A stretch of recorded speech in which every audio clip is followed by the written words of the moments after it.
known, perhaps. But they knew that when those people needed them, they were frantic. So for the lifelong shown by fallen brothers, you may be gone from this earth, but you and your love will never be forgotten. Thank you.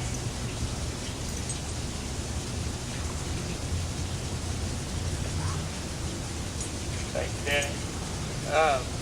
From the Wood County Sheriff's Department, Captain King.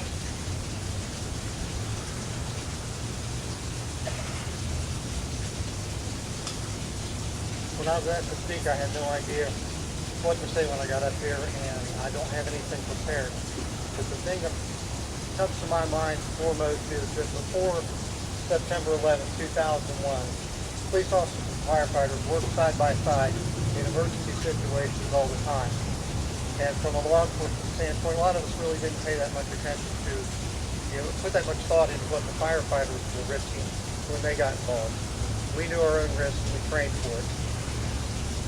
We learned that day that law enforcement officers and firefighters die together too on that particular day, along with the rest of the victims. And our hearts and prayers go out to all the victims.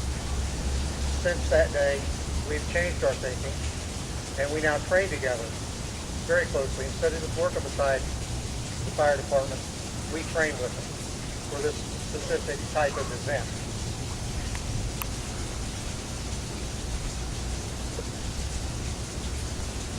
We try not to forget, and in the law enforcement firefighter community now, we train constantly, so we are reminded that this is what it was all about. This is what it stems from. And our hearts and prayers, once again, go out to the families and the victims. And we appreciate your thoughts and prayers as we go out there. When you see a news item where a firefighter or police officer has done something considered heroic, most of the time they have one comment, whether it's a firefighter, military, or police officer. They say, that's what we do. It brings us a deeper understanding of what the firefighters do who have worked alongside them all these years. And it was a very tragic way to come about our attitude and thoughts for today. Once again, thank you so much for your thoughts and prayers as you support us.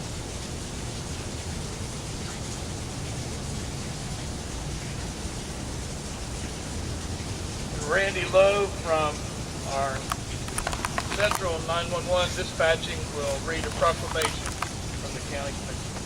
Okay, stay there. When the County Commission contacted me to read the proclamation, I was honored to be here.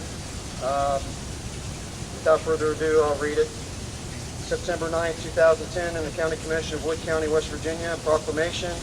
Whereas, on the 9th anniversary of the attacks of September 11, 2001, we recall the fire and horror at the Twin Towers of the World Trade Center, the Pentagon, and the Pennsylvania Field.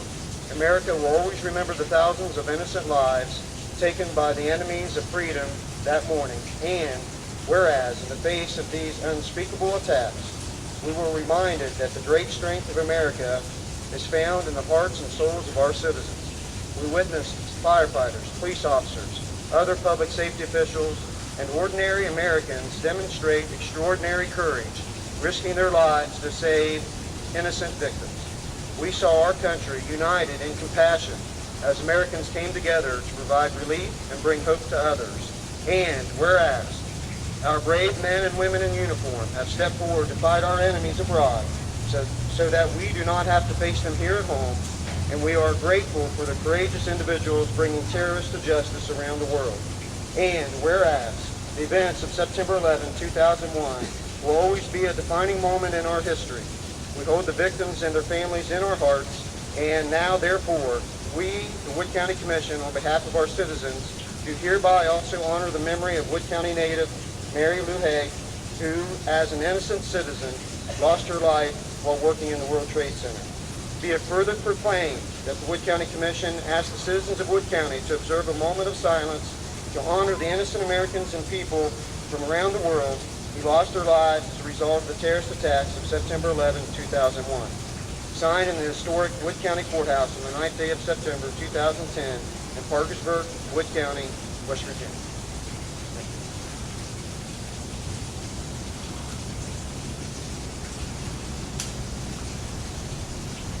As you've heard, as Randy just stated, our military has now taken on a new face.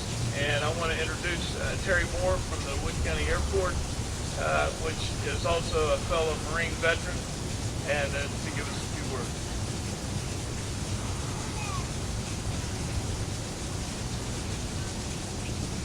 I was at the Clarksburg Airport cleaning up after an air show. Somebody called me and said, "Hey, look at this TV." Where were you? Look.